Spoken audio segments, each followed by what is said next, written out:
তাগিদ দিলেন BNP chairperson Begum Khaleda Zia.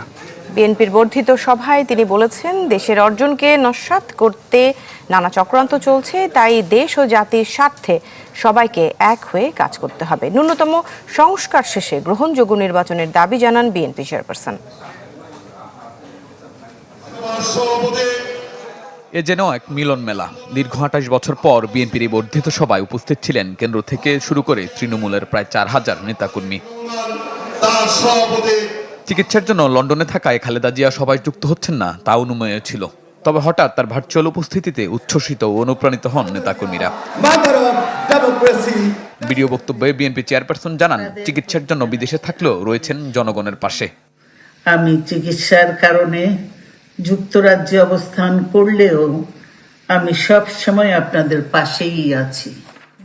প্রাপ্ত অর্জন বিনষ্টে ষড়যন্ত্র চলছে মন্তব্য করে প্রয়োজনীয় সংস্কার শেষে দ্রুত নির্বাচনের দাবি জানান খালেদা জিয়া।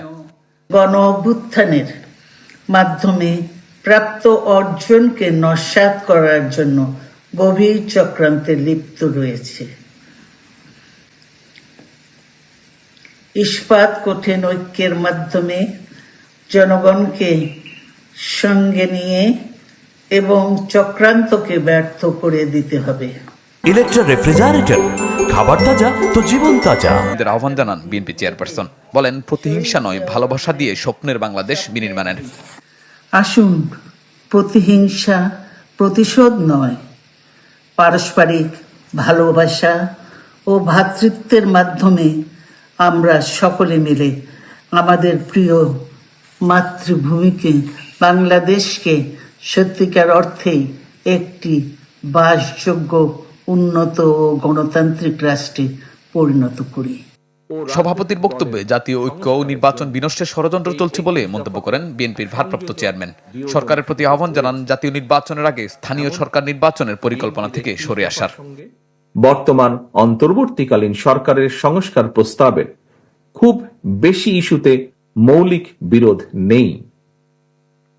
সম্মানিত নেতৃবৃন্দ, বিভিন্ন সময় জাতীয় নির্বাচন নিয়ে প্রধান উপদেষ্টার বক্তব্য জনমনে ইতিবাচক ধারণা সৃষ্টি করলেও জাতীয় নির্বাচন নিয়ে কোন কোন উপদেষ্টার বিভ্রান্তিমূলক বক্তব্য, মন্তব্য স্বাধীনতা প্রিয় গণতান্ত্রিকামী জনগণের জন্য হতাশার কারণও হয়ে উঠেছে।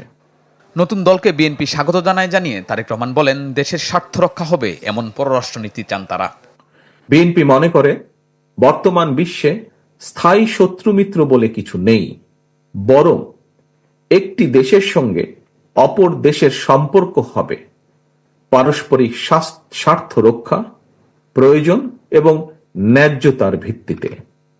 অন্য দেশের সঙ্গে সম্পর্ক রক্ষার ক্ষেত্রে আমাদের নীতি সবার আগে বাংলাদেশ। আহ্বান জানান ষড়যন্ত্র মোকাবেলায় ঐক্যবদ্ধ থাকার। দীর্ঘ ৩ দশক পর বিএনপির বর্ধিত সভা, যেখানে শুধু কেন্দ্রীয় নেতারাই নন, অংশ নিয়েছেন প্রান্তিক পর্যায়ের নেতারাও। তারা বলছেন, দেশের বর্তমান পরিস্থিতি এবং আগামী নির্বাচনকে কেন্দ্র করে এই বর্ধিত সভা দলের সাংগঠনিক কার্যক্রম আরও বেগবান করবে নিজেদের মধ্যে ঐক্যকেও।